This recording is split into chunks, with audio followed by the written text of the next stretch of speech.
Hello everyone and welcome to the last but surely not least, maybe that was the case the last time, remember 3.0 changes. They gave you the scoundrel changes last to hide their nerfs. Today we're looking at the Shadow / Assassin changes for Knights of the Fallen Empire.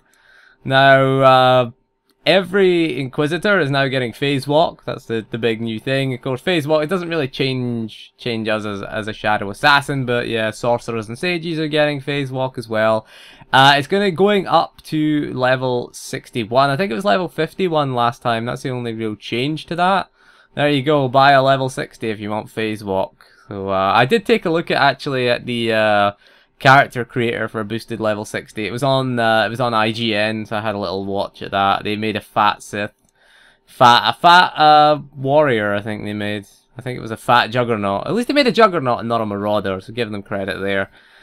So what are we getting? We're getting Phantom Stride / Shadow Stride. Sounds like a dance. Okay, Shadow Stride sounds like a sexy dance. Okay.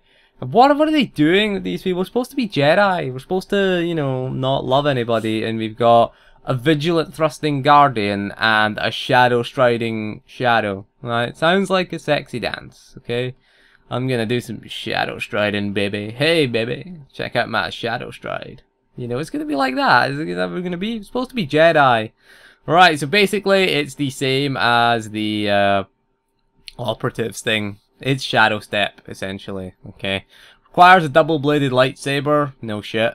Okay. It can't be used against targets in cover. Doesn't break stealth. Will increase your movement speed. Although it can't be used on an ally. I think that's the only real difference. It doesn't say here. Appear behind your enemy target. Yeah, that can't be used on an ally. The operative one can be used on an ally. This one can't. So, interesting change.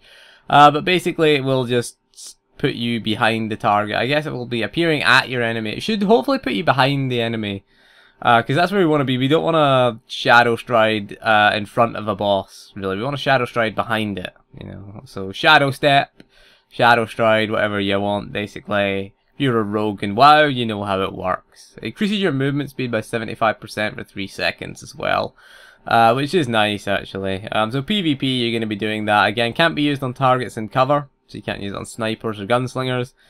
The tank spec, the darkness / kinetic combat. We are getting a sexy new passive skill, because we all get sexy new passive skills.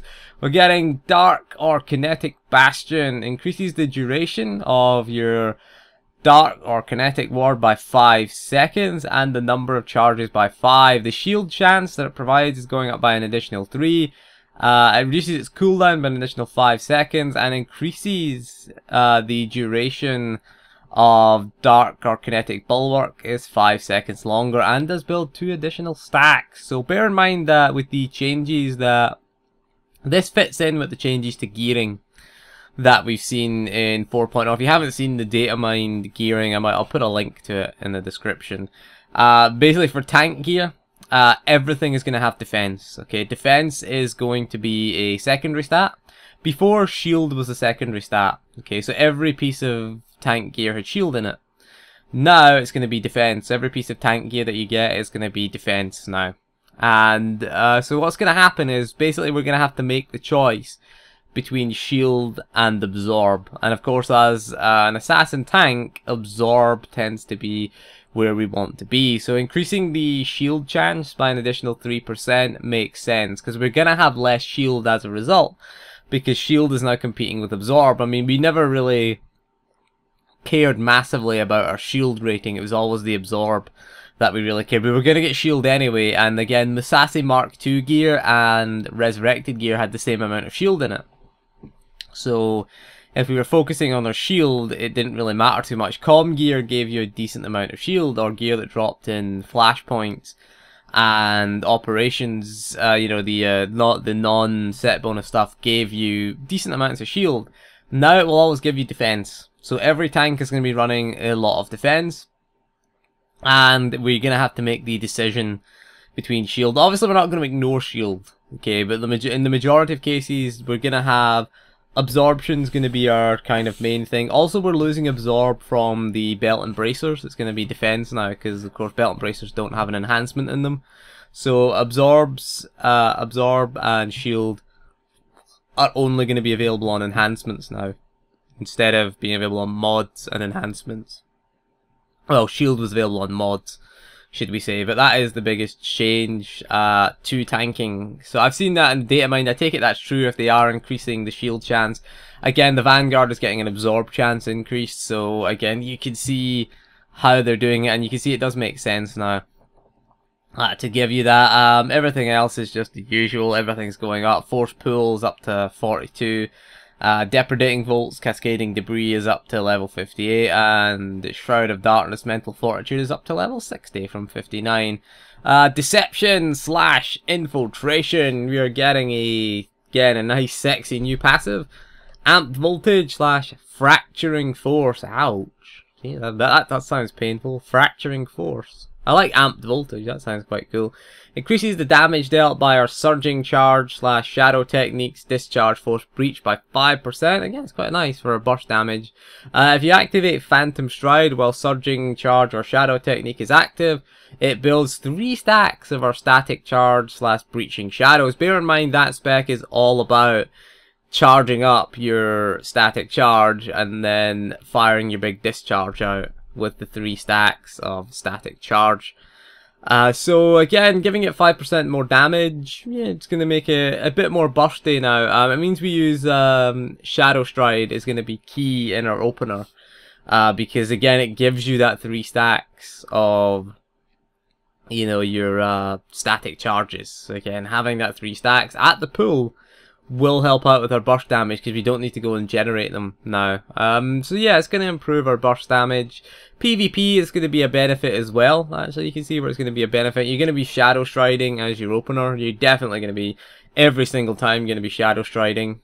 Definitely. Just to get those 3 stacks, because it is a nice DPS increase. That, again, it's all about, that spec is all about charging up that ability, essentially, and firing off at 3 stacks. So having the 3 stacks right away, good burst damage increased. Again, Ball Lightning, Psychokinetic Blast is up to 58. Low Slash is trained from 42 now. And Crackling Blast, Deep Impact is now trained at level 60. So again, let's move on to the hated spec. It's not hatred, it's hated, because BioWare hated it. Hated / Serenity. I'm calling it hated. I don't care what you say. It's not hatred, it's hated.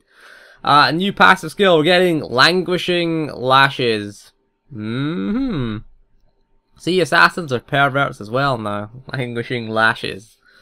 Oh yeah, it's them lashes that languish, they're the worst ones. We're also getting Atrophying Attacks. Oh god, this sounds even worse there.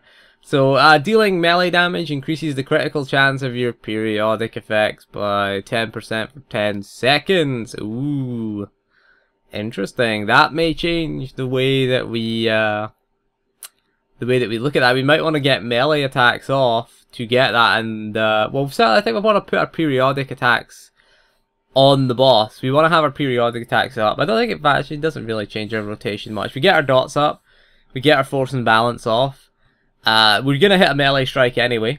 Okay, we're gonna hit that melee strike. You know, whatever. Again, it's the priority system. It's either Leeching Strike, Assassinate if it's procced, or if neither of them are available, it's going to be Double Strike or Thrash. So again, you're going to hit that anyway, and then we're going to hit Vanquish. You want to get that off during Vanquish or Demolish, basically. That's going to be the goal, because it lasts 6 seconds. Your Vanquish lasts 6 seconds, and 10% increase on top of the Death Mark. I don't know what it's called in the Shadow. On top of the Death Mark stacks is going to be quite nice. So again, it's going to be Demolish with Death Mark with the Languishing Lashes up as well.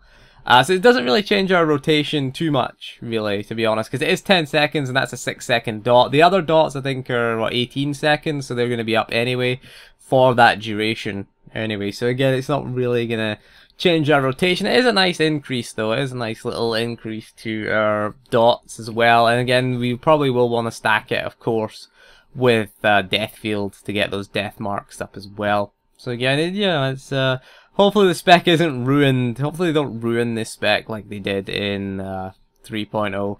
Started out really well, the spec, and of course they just did their best to ruin it. That's why I call it hated. So yeah, Demolish, Vanquish is up to 58, Leeching Strike, Serenity Strike is up to 42, Inevitable Demise, Aching Mind is up to level 60. The utilities are, we're getting the tier 1 skillful utility, we're getting Snaring, Slashes, slash Strike. So yeah, Slashes if you're Assassin, Strikes if you're a Shadow. Yeah, your Thrash or Double Strike, your Voltic Slash, Clairvoyant Strike, because of course it replaces it if you're Infiltration. You don't use Double Strike as Infiltration, you use Voltic Slash or Clairvoyant Strike. Lacerate, Whirling Blow as well, reduces the movement speed of the targets that they damage by 30% for 6 seconds. Again, you're going to take that in PvP. It's going to be useful, again, for slowing. A lot of slows in this expansion. And tier 2 is Speeding Surge slash Kinetic Acceleration. So your Shock slash Project, or your Ball Lightning, Psychokinetic Blast, because again, if you're Infiltration, it replaces your Shock Project. Creeping Terror and Sever Force. Again, if you're Dot Spec, you're going to be using them, I guess, instead of Project. Increases your movement speed by 50% for 6 seconds. It cannot occur more than once every 12 seconds. So there you go. You can have your movement speed reduced and then your movement speed increased. It's gonna be we're gonna be taking them for PvP because everything's a slow these days. Every single class has slows. So it's just gonna be a big slow fest. It's gonna be like slow motion. Oh, teleport. Oh, I'm getting hit. Everybody teleport. Rocket out. It's gonna be PvP is gonna be one giant stalemate, I think. You know, it's gonna be like slows, teleport, you know, everybody get out. The heroic utility is going to be phasing phantoms, one with the shadows, it's gonna be called. I like that, that's a good name for that. Phasing phantoms, okay, but one with the shadows. Oh yeah, see, you're one with the shadows. Basically using your phantom or shadow stride while immobilized. You can use it while immobilized and it will purge immobilizing and slowing effects while used. There you go, you can get rid of your slowing effects. However, if you are Infiltration, you're probably going to be using it as part of your opening rotation. So I guess you probably won't take that if you're Infiltration. So yeah, there are some of the changes again. Fit the theme of boring changes. I like the hated Serenity changes though, they're quite nice. They're alright. Infiltration, Deception, they're okay. I mean, again, they're okay actually, they're not too bad actually. The tank one's pretty good, again, because of course the changes to gearing, it does make sense, giving you the extra shield chance, because we're going to lose out on shield. We are going to lose out on shield.